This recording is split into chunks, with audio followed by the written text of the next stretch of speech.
Programa Mundo dos Negócios. Oferecimento Sebrae, a força do empreendedor brasileiro. Alumínio Potiguar 20 anos. Uma história feita por você.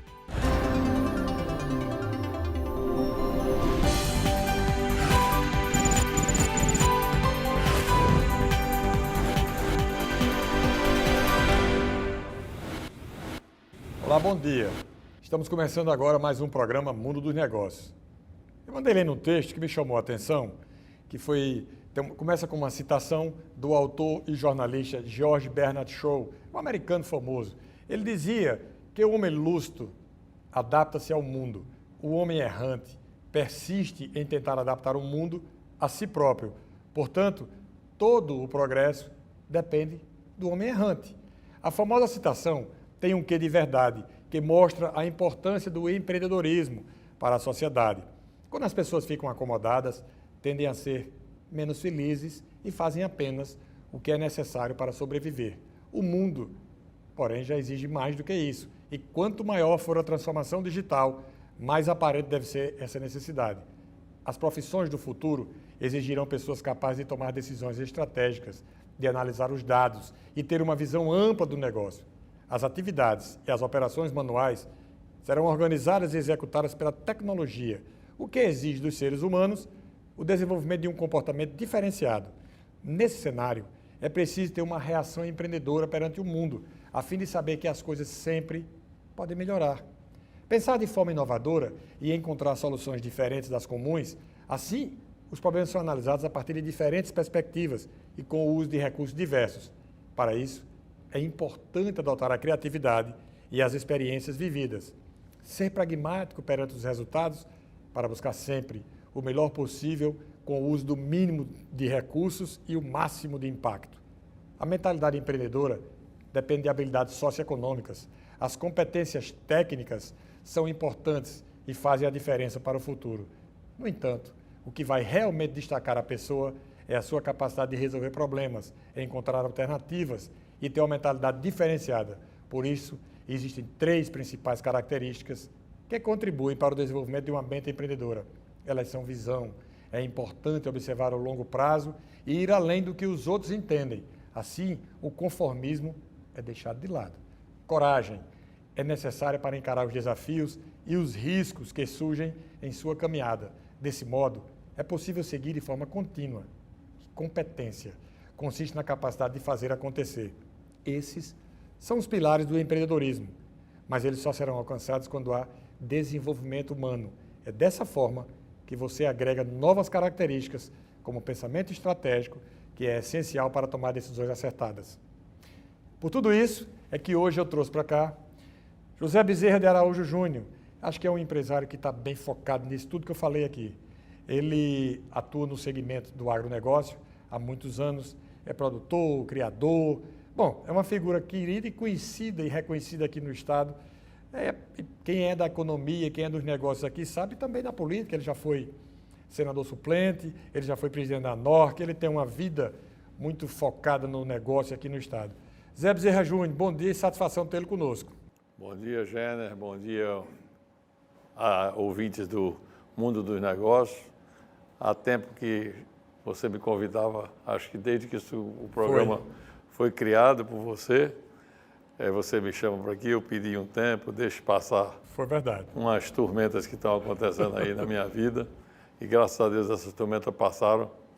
E nós estamos aqui para bater um papo sobre negócio. Que é o que eu gosto. Você concorda com o que eu disse aí no começo? O que é que você achou? Com certeza. Sem sombra de dúvida. Você tem que ter primeiro muita persistência no seu negócio, muito foco no seu negócio. E viver o seu negócio, porque assim, isso tudo você só faz se gostar do seu negócio. Não é? E aí isso é a fórmula do sucesso. É persistência, trabalho, dedicação e foco. Em qualquer atividade tem que existir isso mesmo, toda a vida. José Bezerra, você que sempre foi falado aqui como um bom produtor, um grande produtor rural em várias áreas, produtor de frango, produtor de ovos, de carne de corte, de cana-de-açúcar, de todo mundo. É difícil ser produtor rural hoje? Toda atividade tem suas dificuldades, né? Tem suas bonanças. Você sabe que eu sou neto de José Natal Tinoco, que era compadre de seu pai. Amicíssimo, Zé Bezerra de Araújo. conheci muito. Eu era muito ligado ao vovô Tinoco. E ele tinha fazenda em São Paulo do Potengi. Produtor de algodão. Produtor de algodão, criador de gado, tinha gado lá e tal. Vovô, eu passei a vida inteira vendo ele preocupado com chuva, com a produção da fazenda. Eu era menino, devia ter 8 anos, e ele reclamando. Essa fazenda depois foi comprada, por acaso, por Haroldo Azevedo, seu irmão. Meu irmão. Hoje está com Haroldinho. E a preocupação do vovô naquela época era fazer com que o negócio fosse para frente, com que o negócio progredisse. E ele vivia tenso por causa da falta d'água. Embora fosse numa região de São Paulo Potengi, que é uma perto. região intermediária, né? Então ela tem anos que sofre. Você que talvez aí sim seja uma pior situação, porque quando você está no sertão, você sabe que sempre pode ter uma seca. Aqui e acolá vai ter uma seca. Então você nunca está tão prevenido Preparado, quanto. né? E aí acontece. Quando acontece, é feio a situação. E aí, voltando, é complicado empreender. Na verdade, não é empreender, produzir no agronegócio aqui no estado. Hoje, essa parte da agricultura, toda ela, de pecuária, tudo tem muita tecnologia. Sim. Toda tecnologia é muito cara. Não é? Ela faz com que você produza muito mais, mas ela é cara. Então não pode falhar. É o caso de um ano desse, se você investir tudo e falhar na chuva. Então como é que acontece isso? Você tem que se prevenir até para a falta de chuva. Como é que você previne? Alguns têm condições de ter irrigação, ter região que tem a água de poços, água de rios, de pequenos rios, água de lagoa, água de açude. Porque a previsibilidade, não sendo boa, com o aumento do custo dessa tecnologia, é muito perigoso, é muito arriscado fracassar. O mercado hoje, ele está bom para quem produz leite? Não. Não? Não.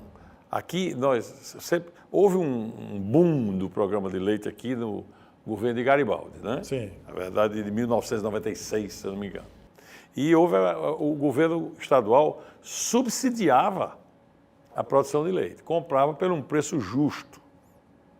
E isso andou, houve um boom de criação de vacarias, um boom de usinas de beneficiamento, pasteurização de leite.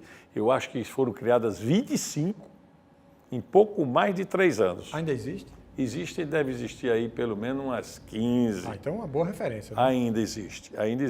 Ficou, umas andam meio com situação meio difícil, que o programa do leite caiu muito, não teve mais o foco que tinha anteriormente. O preço hoje do programa do leite é menor do que o preço de mercado.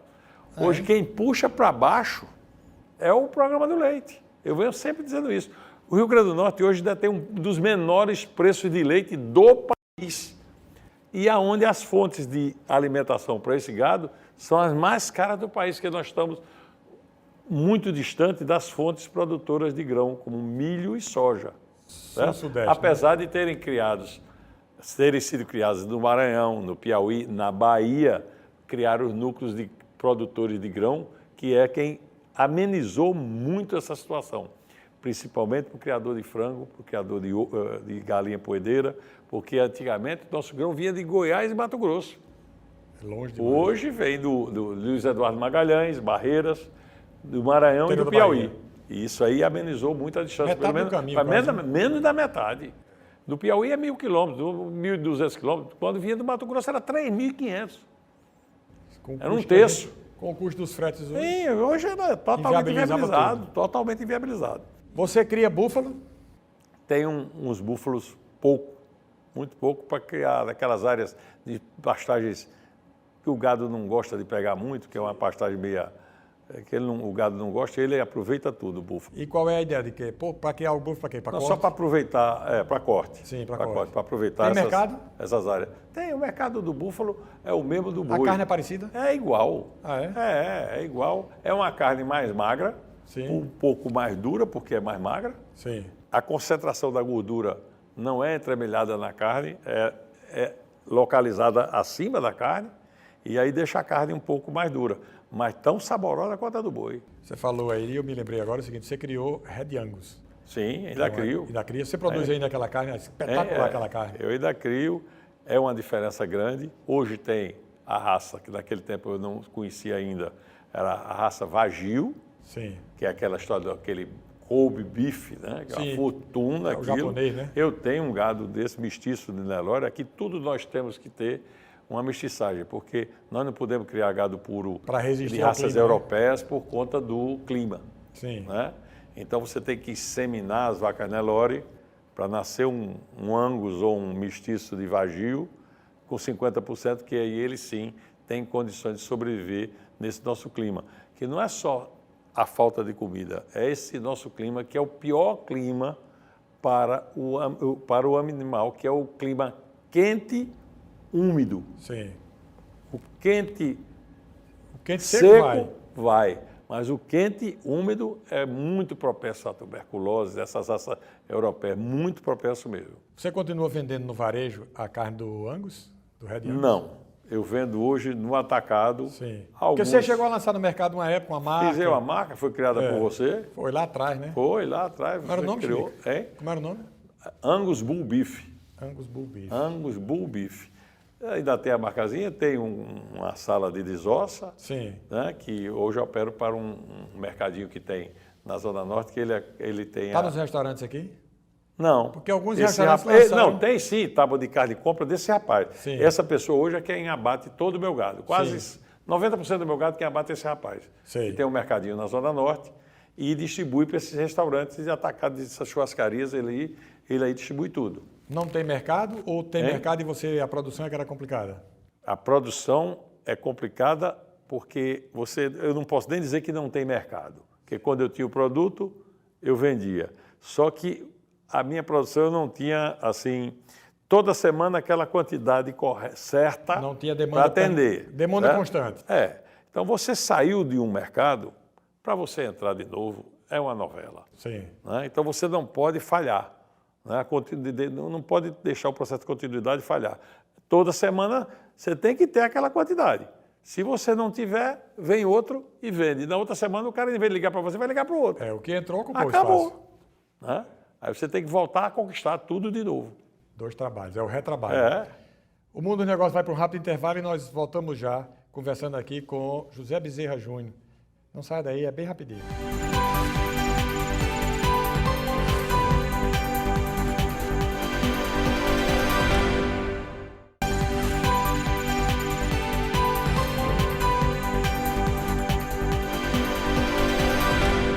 Estamos de volta com o programa Mundo dos Negócios. Antes eu vou fazer uma homenagem aqui, uma saudação a um telespectador assíduo nosso.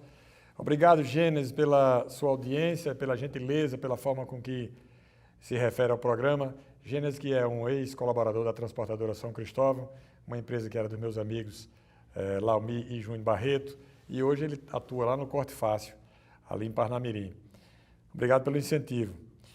Pensar positivo é agir o caminho certo. É isso, Zé Bezerra Júnior. Estamos de volta aqui com o Zé Bezerra Júnior. Não tenha dúvidas, né? Nós estamos aí, vira e mexe a gente. Né?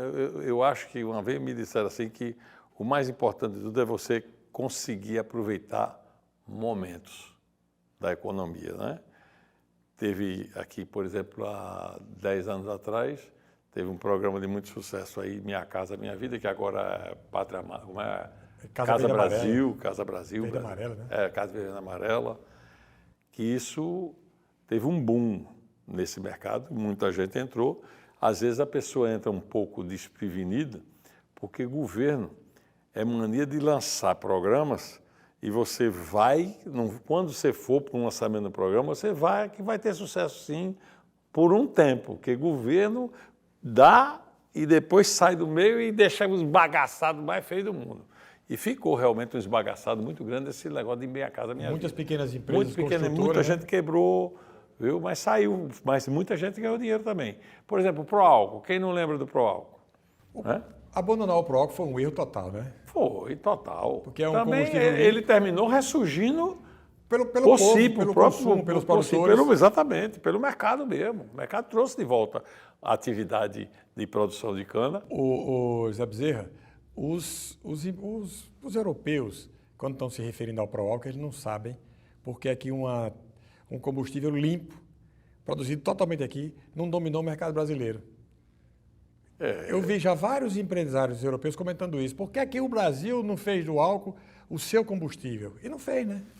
Não fez, vive encostado. É como a facilidade de venda do álcool, é que a gasolina Ele leva é puxado pela leva a mistura, né? Já leva 25% para todo mundo, então você já tem a quem entregar.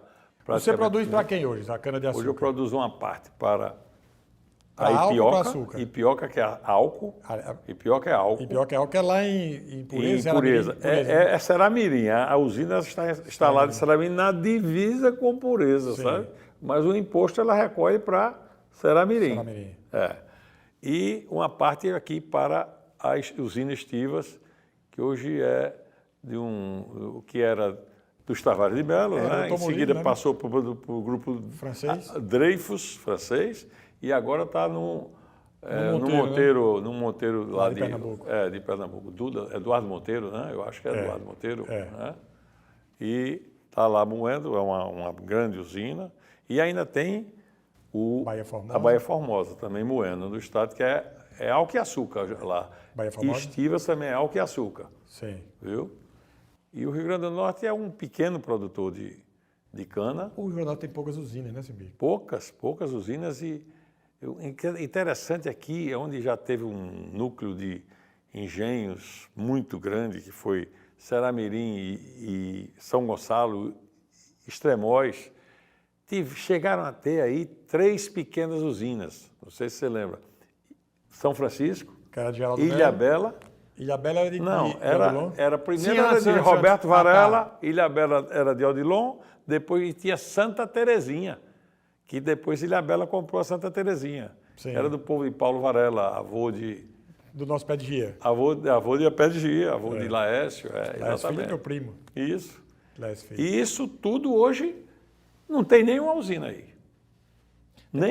Depois teve a usina de Geraldo, que era uma usina grande, e a usina de Elmo Teixeira, né? Sim, aí criaram a usina Marco Alhado, né? Que era de Elmo Teixeira, e era uma destilaria, não era usina, era uma destilaria, e também fracassou. Sim. Né?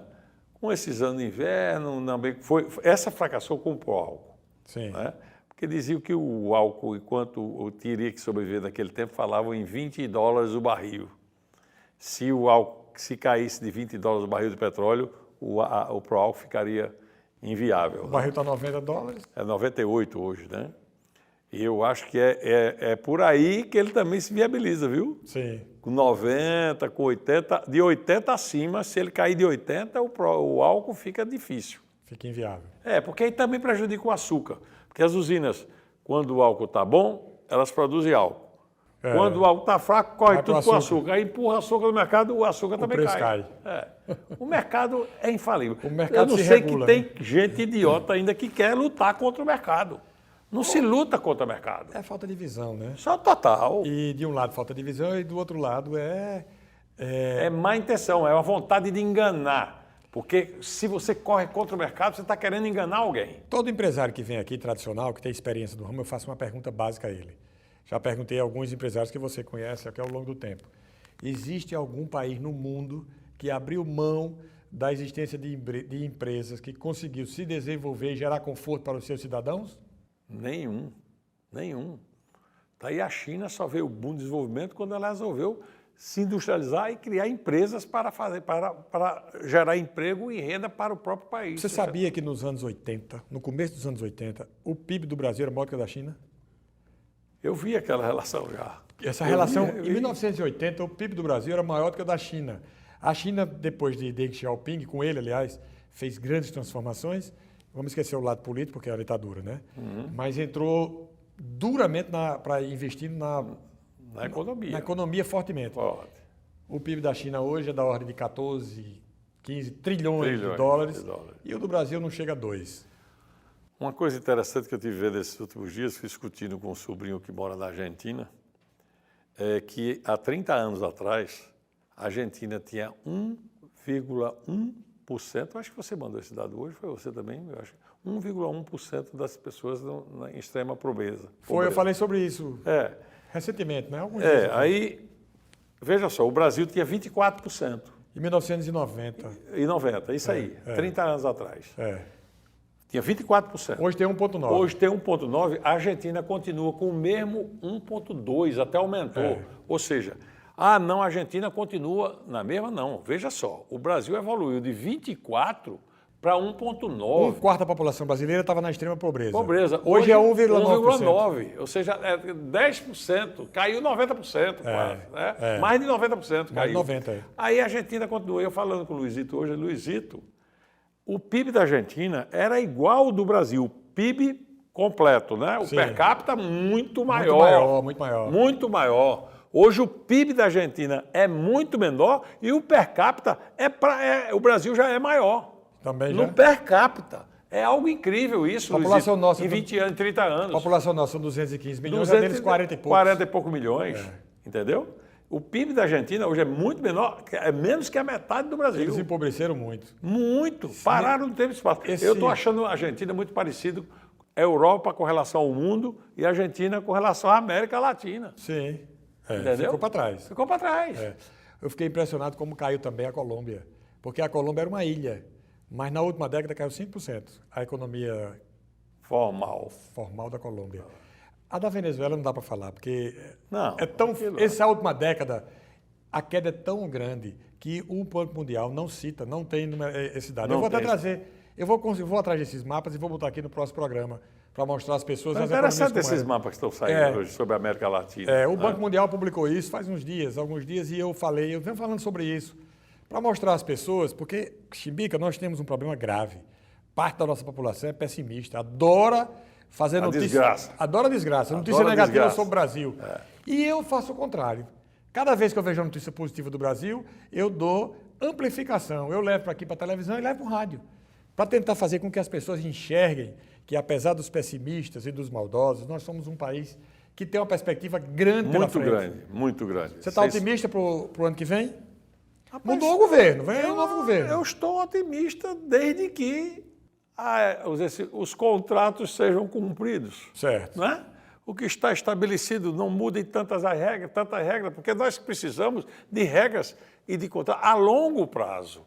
Ninguém pode trabalhar hoje dentro de uma regra e você nem saber daqui a 6 meses muda a regra. Desarticula qualquer um. A equipe de transição que Lula indicou aí para a área da economia, com a presença de Pércio Arida e Lara Rezende. São 2 economistas. Não é uma sinalização boa, 2 economistas de mercado, né? Mas falam lá em Haddad. Haddad foi descartado já. Mas falaram. Não, e segunda-feira. Falaram em Manteiga também. Ave Maria. Mas eu acho que vai... Manteiga é um professor de economia, eu não sei a quem foi o aluno daquele sujeito que aprendeu alguma coisa. Não é um verdadeiro idiota, aquele rapaz. Ele não acertava, quando ele era ministro de Dilma, ele fazia uma projeção para daqui. Olha, a inflação do mês que entra vai cair para tanto. Você podia apostar que ia subir para quanto? Podia apostar que era assim que eu ganhei dinheiro com essa história. Vamos ver o que é que Manteiga disse, que é o contrário, o que ele vai dizer. A futurologia era invertida. Hein? A futurologia dele era invertida. E totalmente invertida. Era engraçado. Com a economia do Rio Grande do Norte, você está otimista? Você que é o cara que produz Não, a economia do Rio Grande do Norte está num paradeiro muito grande, porque o governo, todo governo que se preze mais ou menos, eu não vou culpar fulano, cicrano, beltrano, não é culpa de uma única governadora que está aí, não é culpa só dela.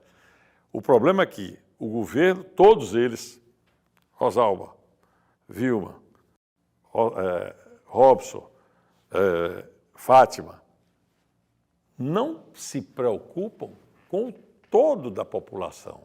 O governo é um instrumento de desenvolvimento. Ele não é para fazer desenvolvimento, mas ele precisa um mínimo de capital para fazer com que a economia gire. O governo do Rio Grande do Norte, eu acho que há muitos anos, não destina 1% de seu orçamento para investimentos.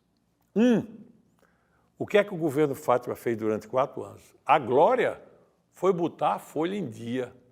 Você já pensou que se é empresa, qual é a empresa? Vamos supor que o Estado do Rio Grande do Norte seja uma empresa.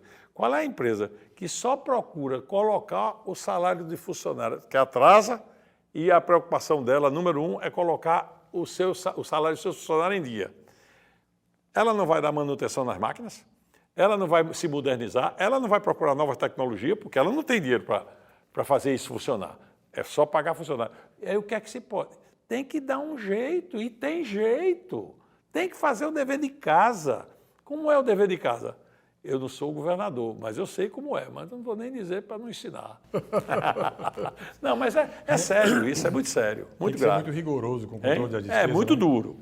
E eu sei que o Rio Grande do Norte é um estado, uma província muito pequena. Pressão Quando muito você grande. mexe aqui, repercussão mexe naquilo ali, gigantesca. mexe naquele acolá, mexe dali. Ai, vou falar com fulano, vou falar com Beltrano, não faça isso comigo. O fato da gente ser um estado pequeno, que se conhece, que todo mundo tem ligação, na sua visão, é bom ou ruim? É ótimo para se viver Sim, e péssimo para se administrar. sim. Ou seja, os governantes é que sofrem com isso. Quando ele é eleito, ele sabe que é para isso. Né? Eu fui presidente de uma estatal, da Imparne, e como presidente da Imparne, eu tenho certeza que eu desagradei muito Porque você fazia o que estava aos funcionários. Eu fui para lá tomar conta de uma empresa. Sim. Então, eu fui para lá como gestor de uma empresa. Eu não fui para lá como político para passar a mão de mão. Eu fui para lá ver se fazia qualquer empresa funcionasse como empresa. Eu sei que é uma empresa de pesquisa, mas a pesquisa tem que fazer algo viável. Ou seja, como é que você vai fazer uma pesquisa de algo que só dá prejuízo? Para que fazer pesquisa disso? Então, aquele projeto Camarão, eu botava, dizia, olha, vocês são os maiores conhecedores de camarão do Rio Grande do Norte, os técnicos da Imparne. Vocês são os maiores conhecedores. Então, vamos provar que esse negócio de camarão dá certo. Ali, E deu. chegar nenhuma vez. Mas agora deu. Agora, 30 anos depois, né? não, já dava. Eu estou dizendo, eu queria mostrar o próprio viveiro da Imparne certo. dá lucro. Sim, não certo. conseguia uma vez, rapaz. Sim. Entendeu? E olha que o custo do funcionário, dos técnicos que eram bem pagos, não entrava na entrava folha, na no planilha. custo do camarão. Na planilha. Era o custo operacional. O tempo voou. Eu conversei aqui com o José Bezerra Júnior, que a gente fez um programa diferente, falando sobre o mundo dos negócios de forma ampla. Temas díspares, temas diversos, falando sobre a área de produção de frango, de cana-de-açúcar, de leite, falamos sobre tudo. Deu uma panorâmica aqui para que você compreenda que o mundo dos negócios é assim mesmo. Tem diversas frentes e você tem, por isso mesmo, pensando no que eu falei no começo, tem que ter uma visão ampla, uma visão larga das coisas que podem ser feitas e que devem ser feitas. Zé Bezerra, muito grato por sua participação aqui conosco. Nós vamos ter que fazer outro programa mais à frente. Eu que agradeço, Jane, dar parabéns a você, um cara persistente e ajuda muito, principalmente ao pequeno homem de negócio, que é o que mais necessita de programas dessa qualidade para poder ser informado de como é que se faz, como é que tem que ir atrás, o que é que tem que ser feito dentro de uma empresa. E eu digo aqui, tem duas coisas que atrapalham muito a empresa. Muito, cuidado. Uma, capital de giro. Nunca deixe de tê-lo, que é o coração da empresa. Se não tiver, você morre. Não caia na mão de banco, que você morre. Dois, nunca fique sonhando com o dinheiro que vai vir amanhã. Coincidentemente, eu aprendi isso com o José Natal Tinoco. Zé Tinoco. Me dizia isso. E ele dizia o seguinte, lembre-se, um passo de cada vez. Não dê o passo maior do que a perna, que você cai. Que você cai. Ele dizia isso muito. Zé Bezerra, muito grato por sua participação conosco aqui, o programa Mundo dos Negócios. Fica por aqui. A você uma boa semana. No próximo domingo nós estaremos aqui de novo às 10h30, aqui na TV Tropical, Record TV. Boa semana.